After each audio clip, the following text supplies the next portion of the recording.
Hi, I'm Jennifer Wexler. I'm from the British Museum. I just wanted to spend a few minutes. I'll try to move it along since I'm sure we're all looking forward to a glass of wine.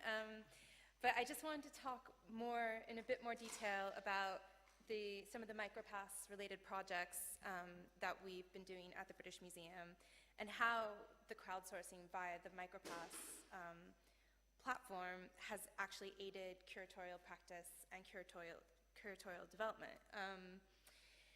And this slide just sort of shows a range of the types of projects that we've been working on, digital projects, in connection to the Micropast project, which Chiara has gone through and explained quite a few of these already. So you have sort of a general idea. But I mean, as Nora was saying with the British Library, we have sort of,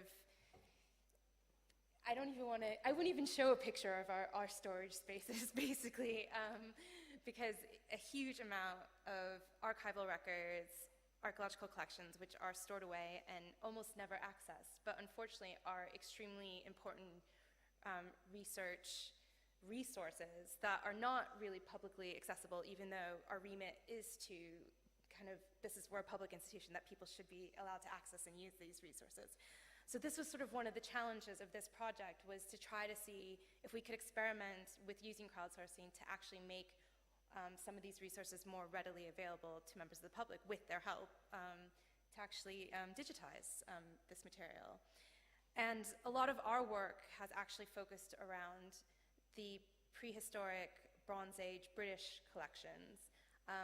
That's partially because that's been more understudied within the museum, and also because we are working very closely with a young curator named Neil Wilkin, who's been very open for us to do all sorts of shenanigans with his collections, despite not knowing if any of it would work. Luckily, it has worked, so he's been very happy, but he's been very tolerant and open to what we've been doing on the project. So, as Chiara mentioned, most of this work has focused on something called the National Bronze Age Implement Index, or for sort of brevity, I will say Bronze Age Index. And this is sort of, as Nora was showing, a familiar card index. And I think I wrote an article a while back about card indexes in general. And from about sort of the late 18th century until about the 1990s, a card index was the most standard way of keeping information in scientific institutions. So the museum is riddled with these, as a library is, and there's many, many departments that have these type of things. They're essentially like a physical relational database that you can interact with but by pulling out drawers. So this was one that has been, through quite a few occasions, they've trying to develop different projects to make this accessible and digitized, and it's not really worked out until this point. But it's basically a card catalog of Bronze Age implements, which are weapons, tools, and ornaments. And they're found in collections all over the UK, as well as some European collections. And they're really important because they basically record essentially the last 200 years of archaeology. It's the first major catalog of archaeological information in Britain, possibly in Europe, I'm not sure. So it's a really important resource that's basically sort of been hidden away off limits until now. And it was developed over 100 years, and it started in 1913, but it recorded materials going back a couple hundred years before that. So it's a huge resource, and it was being used until the 1990s. And we only stopped updating the records with the start of a scheme in the UK, which is called the Portable Antiquities Scheme, which is a legal scheme that records metal detecting finds by farmers or metal detectors in fields. Some of those are rewarded if they're sort of considered to be of national value, and some are voluntary sort of recording where you turn in your finds just for archaeological data's sake. So if you find something really kind of not very exciting, they'll record it at least so we know kind of the distribution of finds across the UK. So that's only been in place since the 1990s. So this record is sort of the complementary record to that because it's the data, the similar data that existed until the 1990s. And as I said, this is a picture of it in our storage space, which is essentially a lost world. And the most interesting thing to do, but it's also terrifying, is to look at the visitors book. And over about 30 years, there's literally 6 visitors. I mean, needless to say, they were very important Bronze Age scholars, but you know, that's not really good enough. So this was our challenge. So I just wanted to show you what some of these records look like. Some of them are actually absolutely beautiful, and I really get really kind of excited in a really dorky way. Some of the writing you can see, like the one on the top left, is just beautiful. I mean, a lot of effort we're actually putting into them. They hired draftspeople to go around to museums and collections and make beautiful drawings. So it's really a great resource. You have other things like little maps where people found things, sort of X marks the spot. You have information like, oh, Queen Victoria found this in Windsor Park. So it's a whole kind of range of great things that you come across there. And a lot of the really interesting examples we haven't even found is actually the contributors, as they've been doing transcriptions on the platform. They've actually found a lot of the interesting details because they're the ones who are really going through things.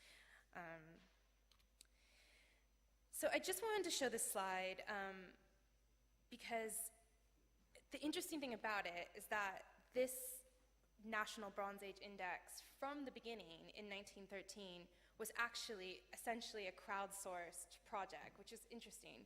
And we have a number of newspaper clippings going back to then. This one's from 1920 that actually are asking members of the public to help them with this task. So this is not a new concept. It's a concept that now we have a much more efficient digital platform to go and do this than just a newspaper clipping. But it is an idea that's been out there. It's always been this kind of community-based, like, this is important national information, help us out, help us do this.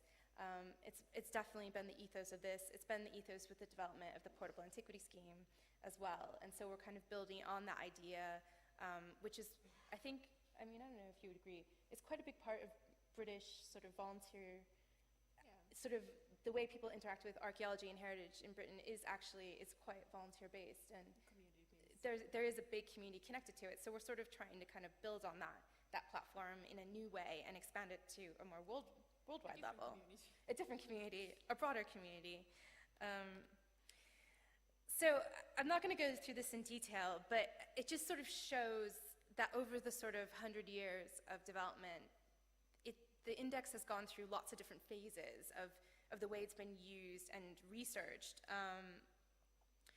And this is also reflected in the records. All the records have been written and rewritten multiple times over and reorganized multiple times over. So it's a real kind of puzzle to try to get it all back together.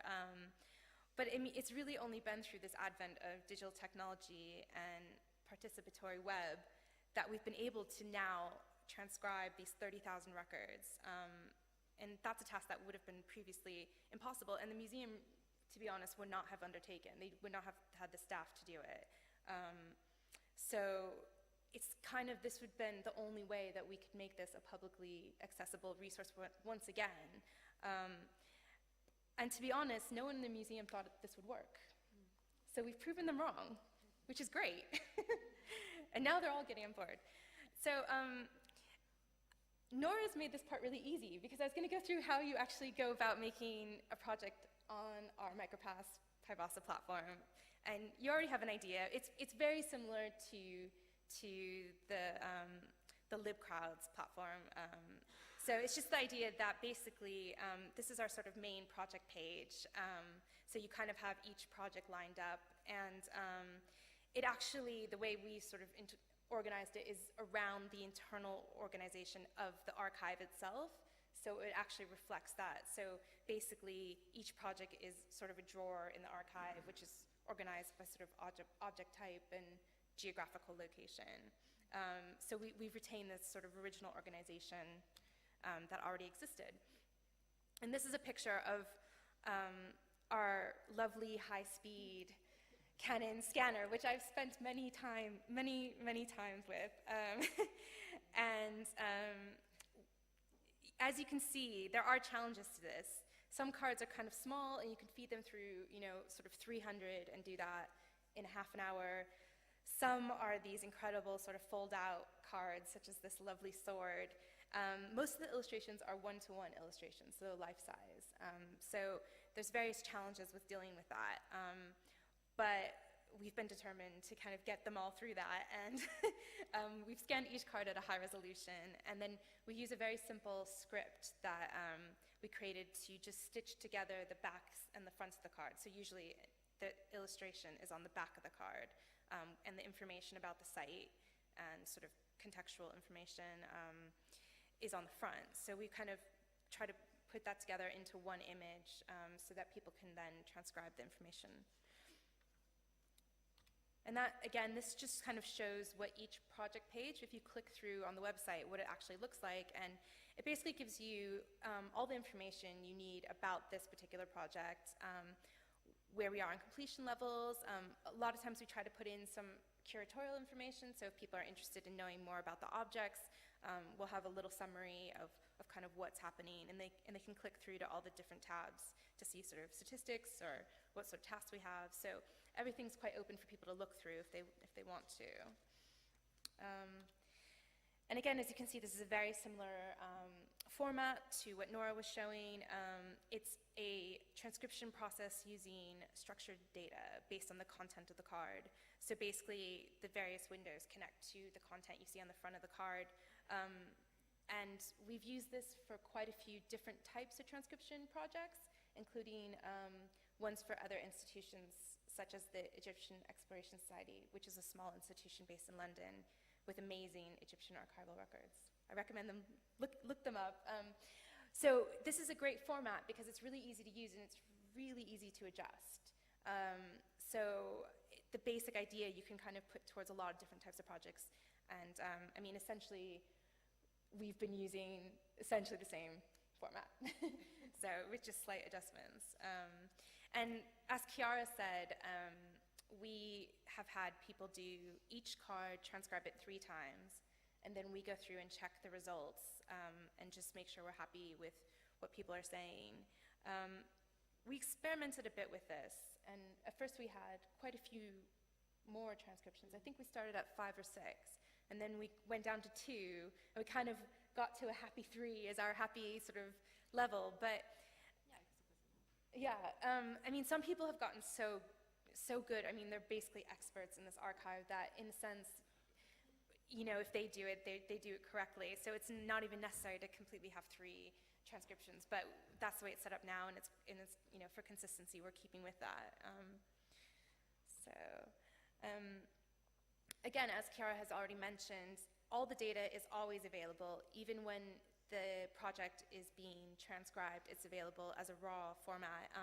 And that's through, we have a data center connected to our platform on the website.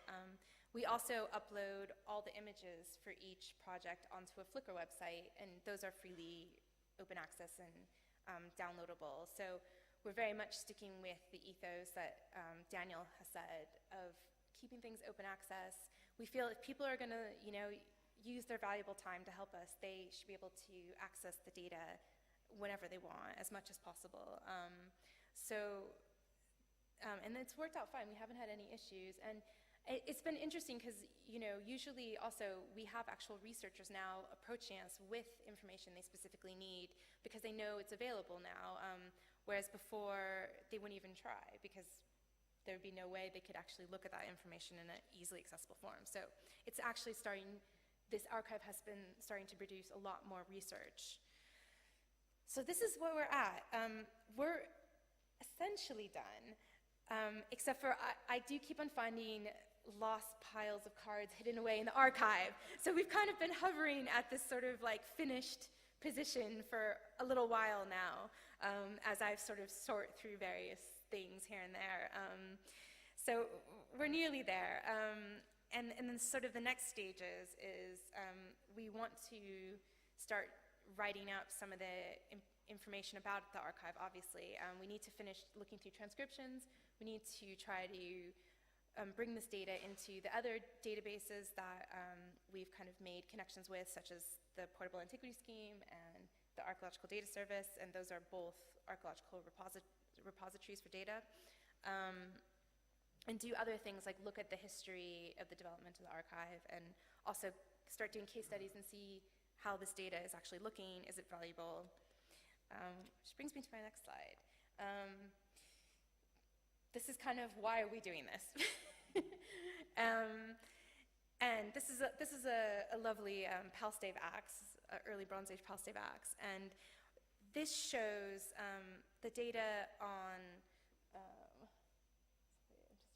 So this data is from the Portable Antiquity Scheme. So this is the modern sort of recording scheme, and the data on that side is from our archival records. And so just kind of looking at, this is raw, basically raw data we're comparing here, but you can already see that you can start to make comparisons between this data, and it kind of is like the dream for Bronze Age archaeologists, this idea of a total data set of all this data that we can now use and milk for all sorts of new research.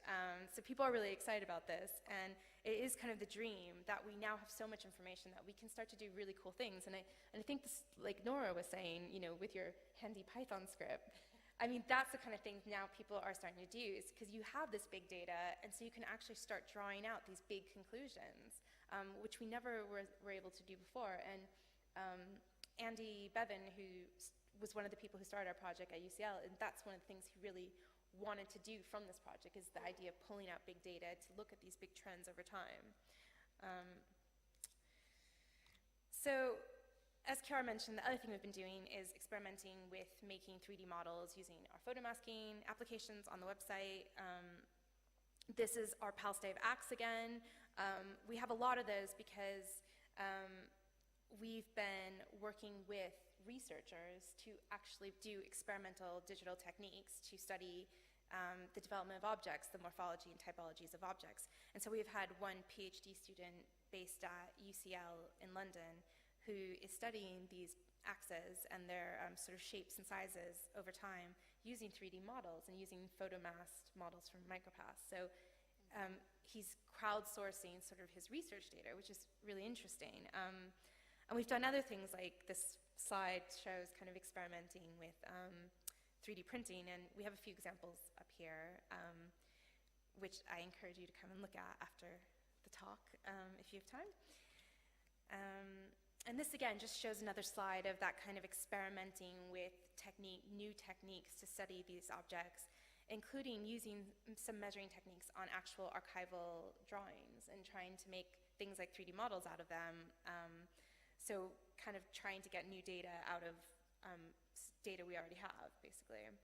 And it's really exciting because as someone who works in a museum where we have all these collections that are sitting there, it's like there's so much new information you can get out of that. And a lot of times we don't have that much information about those collections. They're old, they're from 300 years ago.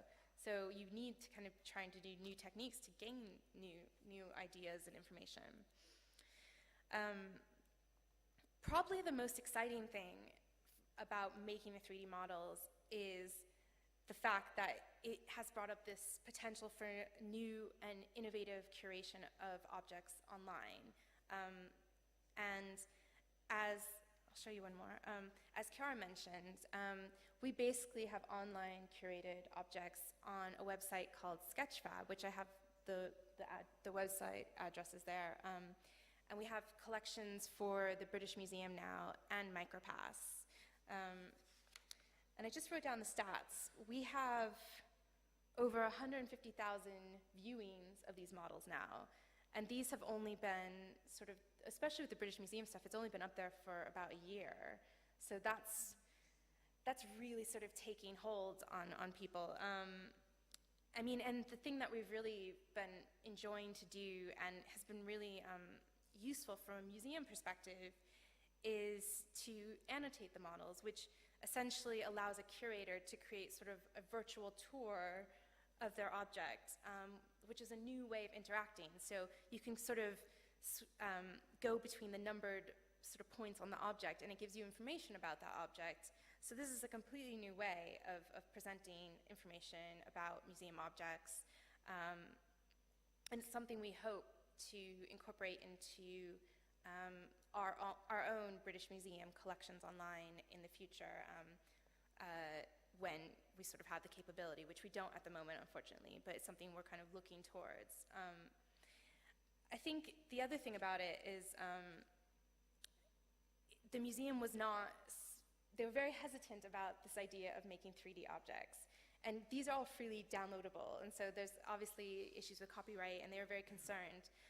And it's taken them about 2 years to get on board, but they have gotten on board now, and they're seeing that people are responding really well to this, and you can get a whole new sort of public engagement that they never had before. And in the last sort of 6 months, basically every major exhibition in the museum has had a connected 3D model with annotations. And the most recent one, I brought a little print that was made for us. This is a wooden statue, a miniature version called and he was in our free exhibition temporary space. And we made a model, and we put him on a small screen in the back of the room, and sort of had him slowly rotating, next to the real object. And the interesting thing was that from the evaluation work, the visitor evaluation, they've shown that people have spent more time looking at that little rotating 3D model in the back corner than the object itself, which is fascinating. So there's something there. I think we're so used to looking at screens now that people are really drawn to this, and they're really curious about this new technology and what's being used. And this was printed for us and sent to us by another group of researchers. So someone can come and do that and say, oh, look, we experimented with your model and we printed it. So it's a more collaborative way of doing work. It's a little bit scary for museums, but it's opening up a lot of new interesting, things. And we wouldn't have been able to do this without the Micropasts project. So I just wanted to show a slide about this sort of increased public engagement, social media. It's been my favorite part of the project, to be honest, and I think I've said this before. I was never on social media. I was not into social media before this project. I was not even very techie, to be honest. But it's been literally my favorite part of the project, because you actually get feedback from people about things. You actually find out what people find interesting. And if you're an archaeologist and you're hidden away in dusty archives all the time, you really never know what people think. And you get so many good ideas as well. So it's great. And I mean, this is one of my favorite quotes, which is from our actual Micropasts forum on the platform.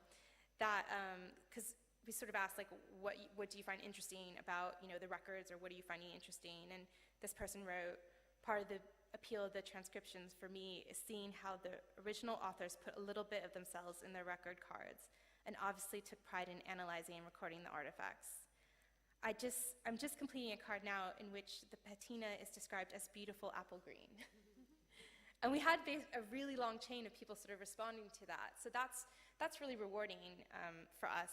And people have so many great ideas that it's amazing to kind of get that across. So that's been really fun. And I mean, my last point I kind of want to make is, what is the point of doing all this work? Why? What are we trying to do as sort of archaeologists or heritage professionals or cultural institutions? What are we trying to do? And I think this quote, which is by Neil Wilkin, this is pinned up on his Twitter profile, so this is our Bronze Age curator, is completely, it sums it up, which is, opening the treasures of the Bronze Age to the widest public is why I get up. I would love your help. And I think, sometimes, again, it's easy to get jaded and forget that people are fascinated by this stuff. I love this Google image of a card index. I mean, this is unfortunately not for my index, but it's in honor of Linnaeus, who's the man who actually created the idea of making card indexes. But the fact that it made it to, as a Google sort of image, I think, wow, okay, it shows that there is some interest in this, and, people do want to kind of get engaged. And I think the data that Chiara has kind of shown us is like there is a lot of different reasons why people are involved, and it's really interesting to find that out. And it gives us a reason to actually do this. So just going back to the Bronze Age, this is sort of the themes that we've kind of come up as what we've gotten out of this project. And it's sort of that idea of being able to integrate new and old databases to be combined to create new avenues of research, new ways of communicating with the public and breaking down barriers, which is, I think, is essential to museums nowadays. And that kind of building on these different scales and steps of research. So building on people's excitement about archaeology in general by kind of showing them things and also then getting information back and getting feedback and then trying to have that dialogue about it. And I think none of this would have been possible without our amazing platform, crowdsourcing platform via Pybasa and Scifabric, and working very closely with Daniel. I mean, I don't know if you mentioned this, but he worked very closely with this sort of two head investigators of our project to develop a more bespoke version of the platform, and it's turned out really well for us, and we've gotten to do a lot of really amazing things with it. So it wouldn't have been possible without that. So thank you very much.